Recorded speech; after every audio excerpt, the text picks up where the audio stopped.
안녕하세요. 무삭발 비절개 모발이식의 메카 닥터공 헤어라인 의원 원장 공기환입니다. 오늘 말씀드릴 내용은 모발이식과 탈모 치료와의 관계, 그런 부분에 대해서 간략하게 말씀드리겠습니다.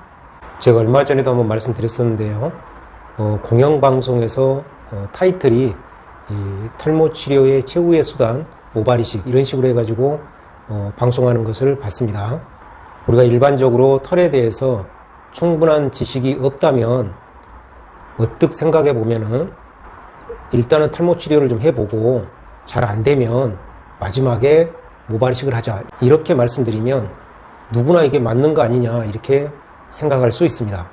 그렇지만 제가 기존에 누누이 말씀드렸습니다만은 털의 성장 사이클이 끝난 자리 같은 경우는 의학적으로 더 이상 털이 나게 할 방법은 없다, 그렇게 여러 번 말씀드렸습니다. 털의 성장 사이클이 끝났냐 안 끝났냐를 어떻게 하느냐 하면 일반적으로 기간인데요. 털이 안 난 기간이 1년 이상 됐다 그러면 그거는 털의 성장 사이클이 끝났다, 이렇게 보면 확실합니다.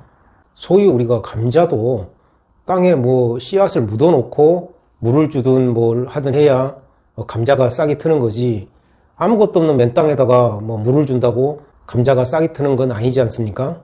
쉽게 말해서 씨가 없는데 뭐가 날 방법이 없는 거죠. 따라서 전반적으로 이제 머리가 비어 보이고 행해 보일 때 우리가 이제 탈모가 전반적으로 있으면서 보통 이제 그런 경우 보면 주위 모발이 가늘고 상태가 또 안 좋습니다. 그런 경우 탈모가 있는 부위는 바로 모발이식을 하고, 그렇게 이식된 모발 자체는 수명이 최소 80세까지 가는, 어찌 보면 거의 반영구적인 모발이기 때문에 생명력 자체가 굉장히 길고요.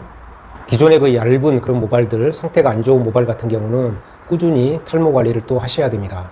따라서 모발이식과 탈모 관리, 탈모 치료는 사실 뗄래야 뗄 수 없는 그런 관계다, 이렇게 말씀드릴 수 있고요. 물론 큰 폭의 탈모 치료는 모발이식도 다 포함이 되는 건데, 오늘 말씀드린 탈모 치료 내용은 비수술적인 요법, 예를 들면 탈모약이라든지 또 내조라든지 레이저 등등 이런 비수술적 요법을 말씀드립니다. 일반적으로 우리가 탈모 치료하면 비수술적 요법을 말씀드리는 거니까요. 물론 우리가 머리가 좀 비어 보인다고 해서 무조건 모발이식을 먼저 하지는 않습니다.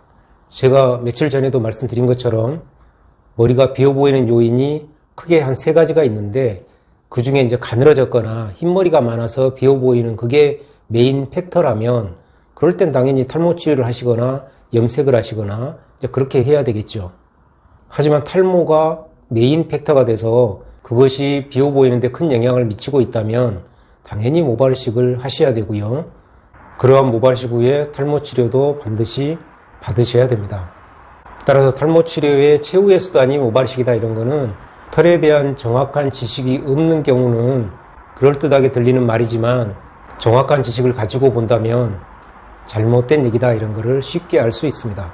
방금 말씀드린 것처럼 가늘어졌거나 흰머리가 많아서 비어 보이는 그러한 경우는 당연히 탈모 치료를 하거나 염색을 자주 하시거나 이렇게 해야 되는데요. 물론 모발이식 대상이 안 되는 거죠. 그렇지만 탈모가 주 원인이어서 비어 보인다, 이럴 때는 모발이식을 반드시 하시는 게 좋고, 그런 다음 탈모 치료도 병행하시는 게 좋습니다. 물론 각자 사정이 다 다양하기 때문에 모발이식을 해야 되는 경우라도 탈모 치료를 받으시는 분도 실제는 또 많이 계십니다. 어차피 탈모 치료는 모발이식 후에도 받을 거기 때문에 먼저 탈모 치료를 받겠다, 이런 분도 실제는 좀 계시고요. 각자의 그 사정이나 상황을 충분히 존중하고 탈모 치료를 먼저 받으셔도 됩니다. 반복된 말씀입니다만은 모발이식은 탈모 치료의 최후의 수단이 아니고 같이 병행해서 시행돼야 될 그런 진료의 과정이다, 그렇게 말씀드릴 수 있겠습니다. 오늘은 기존에도 제가 몇 번 말씀드렸습니다만은 모발이식과 탈모 치료, 탈모 치료와 모발이식의 관계에 대해서 다시 한번 간략하게 말씀드렸습니다. 도움이 되셨으면 좋겠습니다. 감사합니다.